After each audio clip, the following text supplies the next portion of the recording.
Hello and welcome to the Samadhi podcast. My name is Desetu and I'm the host of the podcast and a teacher at Samadhi. This week is a little different because we are recording video as well. So if you are listening on your podcast app, Spotify or Apple Podcasts or whatever, and you prefer to look at, then head over to our Facebook or our YouTube or our website. We'll probably embed it into our website, and you can find a link to our Facebook and YouTube on our website as well. So if you head over there, you'll be able to watch this video. It's probably going to be a little longer, the video, because I will include our guided meditation all in one, whereas in the podcasts I normally do the meditation as a separate episode.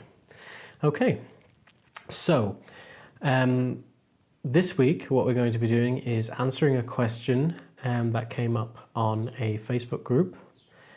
So the question is, please do you have good advice for me? Every time when I meditate, I think about 1,000 things which I don't think about if I don't meditate. How can I stop these thoughts? So this question is, this experience is quite a common one. And what is it that's happening when we are getting like a million thoughts? So during meditation, in particular during placement meditation, like our shamatha practices and concentration practices, the main issues that you face come under two categories. So the first category is laxity and all the kind of like dullness and spacing out, getting sleepy or actually falling asleep.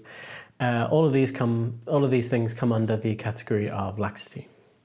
Then you have excitation, mental excitation, and all of your kind of like wandering, getting distracted, just can't stay on the object at all, or feeling quite restless, feeling quite tense. All of these things come under mental excitation.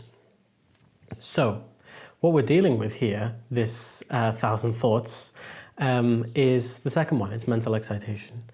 And it's very, very common. A lot of people have this experience. And it's something that's going to happen for a while until your concentration, until your samadhi is really good. This is something that's going to come up a lot. What's interesting here about this question, though, is that they say, I think about 1,000 things which I don't think about if I don't meditate. And so this is a common observation. This is something that people say often. And people think that meditation is actually making their mind more busy and creating kind of like more and more thoughts. And, I thought I was really chilled out until I started meditating, and then all these thoughts came up. But in reality, actually, we're just becoming aware. Okay, we're just becoming aware of how busy our mind normally is. We're normally in our day-to-day life, we're only really aware of the main kind of like the loudest thoughts, whatever activity we're doing, the thoughts that go along with that. That's kind of what we're aware of. And that's, what we're sort of in control of, or what we think we're in control of. Now, I kind of think of it like a computer. Because you have your computer on and you're doing a couple of tasks, like you're listening to music or you're browsing the internet, or you're using Word or whatever you're doing. And these are the tasks that you're aware of. These are the tasks that you're engaging in. And so maybe you notice that your computer is running a bit slow and the fan is running hot. And so you think, there's something going on here. So you stop and you close all the things that you're doing and you open your task manager or your activity monitor, whatever, depends on whatever computer you have. And you'll see in there, it comes up a list. There's a whole host of tasks that have been going on that you weren't even aware of. Your files are syncing to the cloud and there's updates going on in the background. And so these are just the things you recognize. You see, oh yeah, I know what that is. I know what that is. And this is kind of like, when we're in meditation, we turn off all our usual tasks and we go into meditation. And then there are the big coarse thoughts that we become aware of that we weren't quite sure. We didn't even know were actually happening. There's actually a whole, like with a computer, there's a whole host more of thoughts and processes happening that we're not acutely aware of. And you can see this for yourself. So when you first begin to meditate and you close down these tasks and you see all of this turbulence of one thought after another, which in Buddhist literature, it's described, when we're first training in samadhi, the flow of involuntary thoughts is like a cascading waterfall. And that may ring true for you.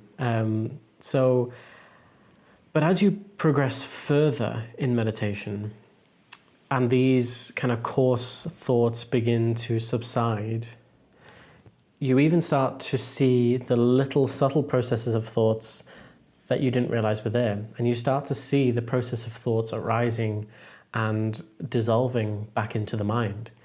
And also you start to become acutely aware of thoughts, kind of like tiny almost thoughts, thoughts that were like just about to arise, just about to happen, and then no, they didn't.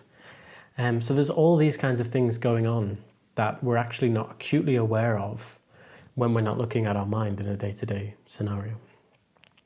Okay, so besides that, getting back to the main question, how can I stop these thoughts when I'm in meditation? So I kind of want to address this in a couple of ways. The first thing is the practice itself, what practice is being done. And the second is just going to be kind of like tips for ways to reduce these thoughts or, stop them altogether. So first of all, I'm going to comment on the meditation object itself, the practice itself. So this question doesn't specify what practice the person's engaging in, but if one is a beginner, or if someone is always caught up in rumination, then it's recommended to practice mindfulness of breathing, which is called anapanasati in Sanskrit, Pali. So I have a couple of quotes about that, just to kind of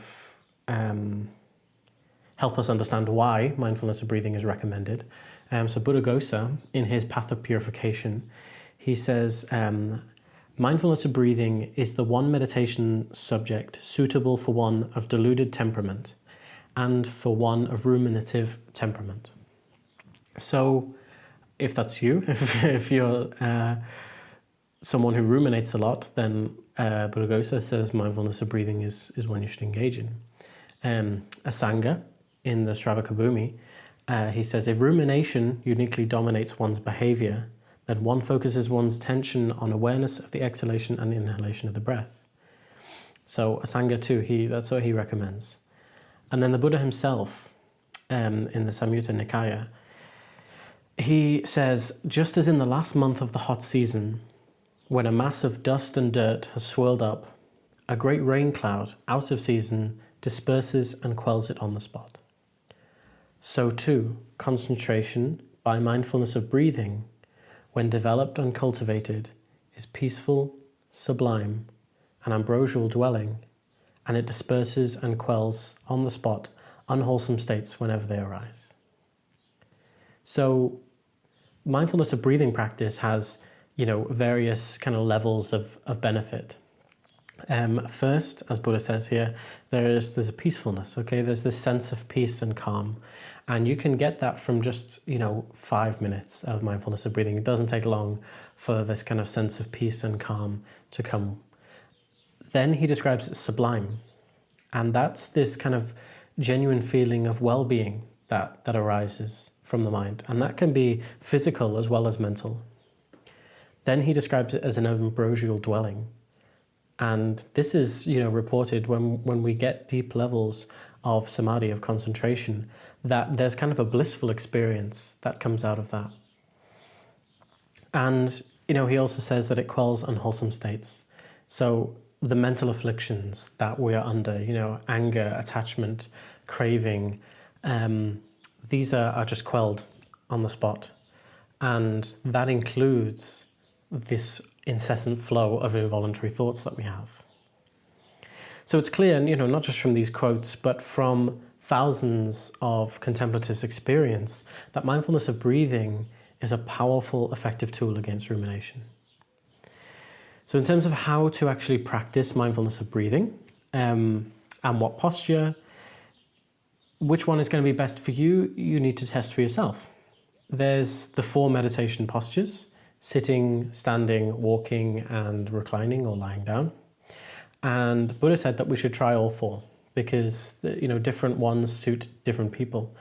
For mindfulness of breathing as a concentration practice, and for reducing our distractions and our mental turbulence, then sitting or lying down in Shavasana posture is going to be the best one.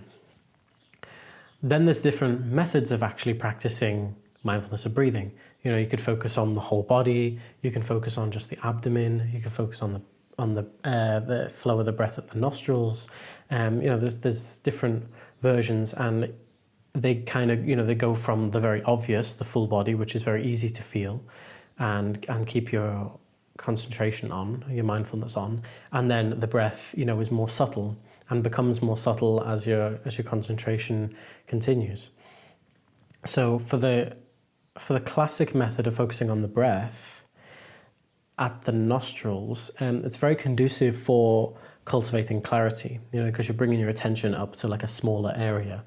And there's a kind of built-in biofeedback loop. Is what one of my teachers, Lama Allen, he describes it as. That is that when you're focusing on the sensations of the breath at the nostrils, as our concentration increases, and our body becomes more relaxed, our rate of breathing, starts to slow down and starts to become more subtle because we need less oxygen. And so the object becomes more and more subtle. So, it enhances our clarity and it reduces our distraction because we have to concentrate more. If we become distracted, then it becomes more coarse again. So there's kind of like this biofeedback loop that, you need to, you can enhance your clarity slowly and the rate of the breath will go too. But if you become distracted, the breath will come down to meet you. But for someone who is totally distracted and they just can't keep their focus on this subtle area, then start with the whole body. So that's all I'm going to say in terms of practice, which practice is best for reducing these thoughts. So mindfulness of breathing is the practice, it's the way to go. Now, in terms of actual tips for reducing distracting thoughts in meditation, and this is in the breathing meditation and in other meditations too, I'm kind of going to talk in 5 categories. So I'm going to talk about the motivation before the practice and our preparation just before the practice, mindfulness and introspection during the practice, counting breaths as a method, and just some kind of general tips like when to meditate, where to meditate, how long to meditate for. So first of all, motivation. It's very important to set your motivation at the start of every session. So whether your motivation is to become just a bit more peaceful, calmer for your day ahead, or for like your work meeting in 5 minutes, say you're getting like a little bit agitated, whether that's your motivation or whether it's, part of your training, which is going to make you a happier, more peaceful, positive person. A more positive father or mother, brother, whatever. Or maybe it's bodhicitta motivation. Maybe it's your motivation to become perfectly enlightened for the benefit of all living beings. Whatever your motivation is, it is a good idea to take a moment as you start your practice to really set that motivation, kind of, actualize it. You can say it out loud if you want to, but really kind of take a moment to consider it. Because taking a moment to actually set your motivation and contemplate your motivation will help you focus during a meditation, because your practice will be imbued with that motivation. And so when you become distracted during the meditation, which we'll talk about in a moment, your kind of motivation for checking if you've become distracted and your motivation for coming back to the object is, that motivation that you set before it. If it's kind of, you're just doing it because you think it's healthy for you and you know, out of habit or something, then it's a, you know, your motivation's a bit less powerful and it's not going to help you as much to keep on the object. Alongside motivation, obviously, is just your enthusiasm for the practice, which comes from reflecting on the benefits of the practice. You know, when you've had a really good session, what were the benefits that you got? How did you feel afterwards? And you know, your motivation for the practice could be based on your view of genuine happiness, you know, if from the Buddhist perspective. Then we go into preparation. So you've kind of like set your motivation, and now just as you begin into your practice, then I would recommend a practice of settling body, speech and mind in the natural states. I have guided this practice in episode 6 of our podcast, and I think I talk a little bit about the benefits of it in episode 5. But generally, if I just give a quote here from Padmasambhava in Natural Liberation, it says, "If you do not know how to place your body in the good posture, the genuine meditative state will not arise in your mind stream. Or even if it does, it will run into problems. So the posture is important." So the practice of settling body, speech and mind in the natural states is a really good practice for the start of any meaningful endeavor. I personally, and you know, many others have noticed a real benefit and a real difference in the experience of our meditation if we take some time to settle body, speech and mind first. The third thing is mindfulness and introspection. These are already a part of your meditation anyway. Mindfulness is, in Sanskrit, smriti, or Pali, sati. That's the term for mindfulness of breathing, anapanasati. Anapana means inhalation, exhalation, and sati means mindfulness. So it's mindfulness of breathing. Mindfulness literally means recollection. And it is the mental factor with which you hold on to your object. And so mindfulness kind of has a modern day definition as well with the modern mindfulness movement. And it's kind of described as a non-judgmental awareness of whatever is arising in the present moment, and just kind of like this open awareness. But mindfulness in this context, mindfulness of breathing, is referring to sati, the original kind of like Buddhist definition, which means to hold something in mind, you know, like which, you know, mindfulness is a pretty good translation. So it's to hold your object in mind without forgetting it. That's basically what mindfulness. So the strength of your mindfulness is what drives your meditation. And now introspection, on the other hand, sometimes translated as alertness, is a mental faculty which has the function of monitoring the state of your body and the state of your mind. And then, so with introspection, you note when your mind has gone and run off with an object. So mindfulness holds your object and tries not to forget it, and introspection notices when you have forgotten and you've strayed away and tells you to get back. So when we do become distracted by excitation, by a random thought that pops into our mind, shopping list or whatever else kind of pops into your head, memories, thoughts, images, plans for the future, all of these kinds of things, what we should do is relax, release, return. Relax, release, return. We relax our body and mind a bit more. One of the ways of overcoming excitation is to relax more and to focus a bit more in on the object. So we relax our body, our mind. We release the distraction, the distracting thought, and we return to the object. Relax, release, return. Don't just release, return. It's common for people when they become distracted to get a bit tense or frustrated at themselves for getting distracted.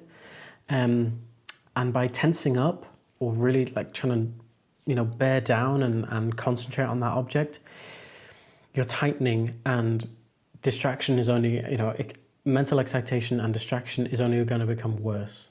So we need to relax more. Relax, release, return. Another thing that helps is to count the breaths. So in the Sutra of the 10 Wheels, it says, how do you correctly note, with the power of mindfulness, the in and out movement of the breath?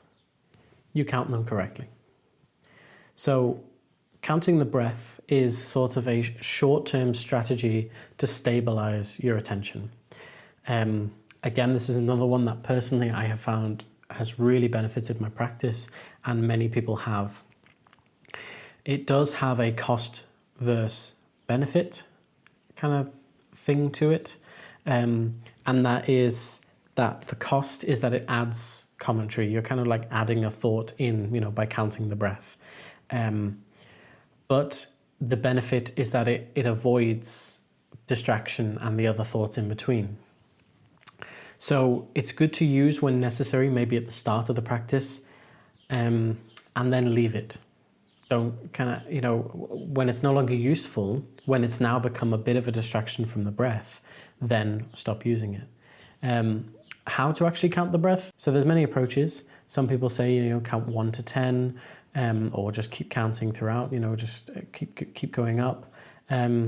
What I would recommend, what's been recommended by my teacher, is to count 1 to 7 and then back. 1 to 7, 1 to 7. It's kind of shorter. You're not going to lose count as easily, and you could just do 1 to 7, then stop and see. Then, oh, I'm still getting really distracted, 1 to 7 again. So the idea is to mentally count at some point, whether that's, at the end of each in-breath, or if it's the end of the out-breath. And it should just be a little staccato 1, 2, not a 1 or 1. It shouldn't be like long, because then you're focusing on saying 1 or 2. You're not focusing on the breath. So the idea is to breathe in, 1, 2. So you're mentally noting, and you're just mentally counting. And in between, let your mind be as silent as possible. You just count 1 to 7 and let there be silence in between. Another little tip I'm just going to throw in there about that is straight after the counting the breaths, when you decide to stop, as you're really focusing on the breath, try to notice the sensations that actually lie in between the in and out breath. Okay, now for just some general tips. One of the questions I get asked is, when is the best time to meditate? Now, you need to obviously test this for yourself to find out when is the best for you.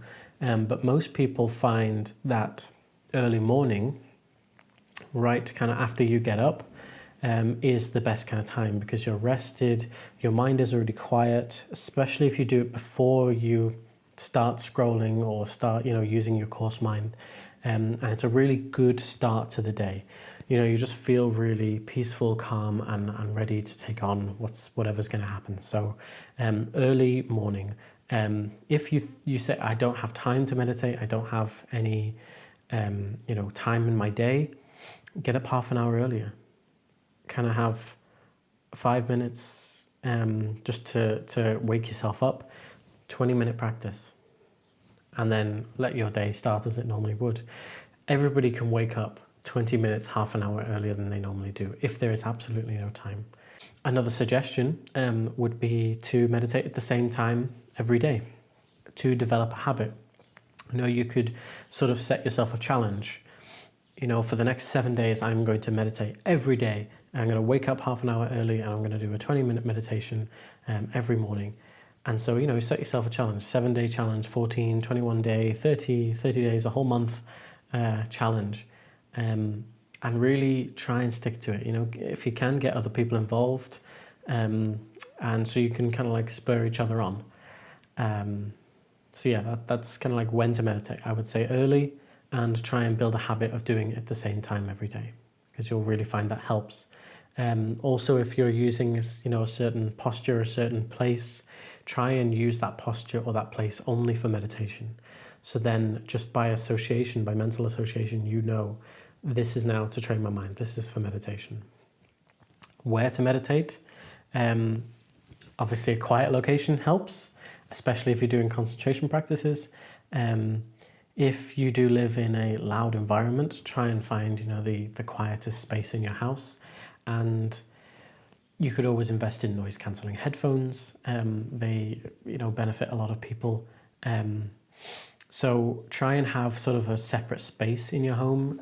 If you can't have a whole meditation room, try and get a corner, and make it inviting, make it comfortable. Make sure that the lighting and the temperature is right. You don't want it too bright, and you don't want it too dark, so you fall asleep. So you just need to kind of test with these different things. You need to be comfortable. If you always wake up with a dead leg, or your back starts to hurt after 5 minutes, then it's going to really hinder your practice. So you really need to be comfortable. And so, how long to meditate for? Larry Blingba, he says that at the beginning, you should have many daily sessions, each of them of brief duration, and focus well in each one. As you gradually familiarize yourself with the meditation, increase the duration of your sessions. I think that's pretty sound advice. Start off with 10 minutes. If 10 minutes is all you can do, until the point that if you become really sleepy or really agitated and a lot of distracting thoughts at about 10 minutes, or you start to become uncomfortable and want to end the meditation at 10 minutes, then start off that, or even less. It's always good to really leave a meditation on a positive note. Leave it where you kind of wanted to do a bit more, because it leaves you motivated for the next time, and you associate with that kind of like positive feeling that you're left with afterwards. And then slowly increase it by increments of 3 to 5 minutes. What we're doing here is we're emphasizing quality over quantity. If it's too long, you'll just get caught up in dullness, in tiredness, or you'll get caught up in distraction, and that's not a good habit to slip into. And really, we should be using a timer as well. I know the advice is to meditate just as long as you could have done some more, but it's really good to use a timer. For a few reasons. One, it helps your perseverance. If it's 10 minutes and you always kind of reach 8 minutes and now you do just want to give up, it's really good to be able to just persevere that little bit longer, because it's a really bad habit to just quit every time it gets slightly difficult or you get distracted or a little bit dull. I know from experience that is a habit you don't want to create. You can get yourself stuck for a long time in only doing a certain amount of meditation, like 15 minutes out of a 20-minute meditation, and just giving up. Because sometimes then it's 5 minutes, and depending on the way you are on a certain day. So it's really good to set a timer and have that kind of like perseverance for it. And then also, when it does go really well and it ends at 15 minutes, for example, then it can kind of keep your enthusiasm going for next time. You're like, oh, I could have gone for a bit longer. 15 minutes, wasn't enough. It was really good. I could have gone on for longer. So it has that benefit as well. So I've probably gone on for quite a while here. Yes, I have. I've gone over a little bit. So those are my tips. That's my answer to the question about getting 1,000 thoughts during meditation and how to stop them. I hope that in here there was something that's going to be useful for you in your practice. If you have any other kind of suggestions and practices that you use that really works for you, please feel free to go on Facebook or on YouTube and put them down in the comments. Maybe somebody else will find them useful. If you have any questions about things that I've talked about here, or if you have questions that you would like me to talk about in a future episode, please also don't hesitate to put them in the comments, or send us an email, or send us a Facebook message. You know, there's loads of different ways to get in touch, and I will do my best to answer them. If you did find this session useful, then please feel free to share with your friends. Feel free to support us, follow us, like us, leave us a review.